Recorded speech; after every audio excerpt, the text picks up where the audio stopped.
Long distance relationship. Have you been in one? Do you know someone who has been in one? What's your take on the topic? Welcome to Ask Love Coach. Kindly subscribe if you're new to my channel. So, I don't think long distance is a problem. It's only a problem if you're dealing with someone who is low quality individual. I know people would say, "Oh, when you're long distance, they're prone to infidelity." That could be true, but that is character flaw. It has nothing to do with long distance or short distance.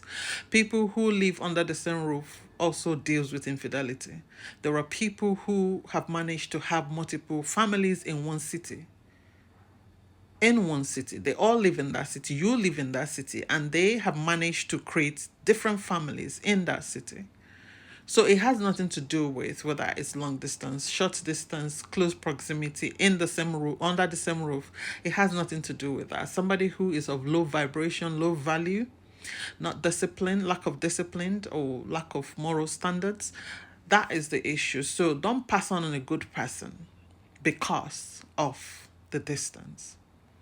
Of course, if it's something that has to do with you as a person that you cannot handle it, that is completely understandable. That is fine.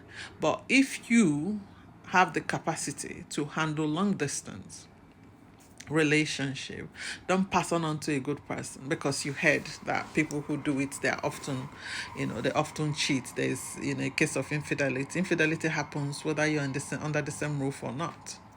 So, but make sure you have clear understanding of how you guys will navigate the long distance relationship. How frequently would they be visiting? How would you keep your communication alive so it doesn't die?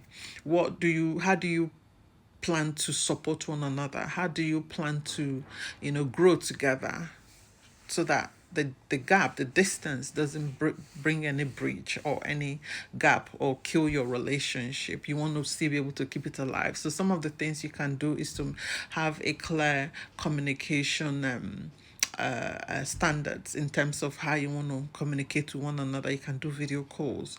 You can eat together on video calls. You can engage, do activities together. Make sure that you talk to each other constantly, regularly.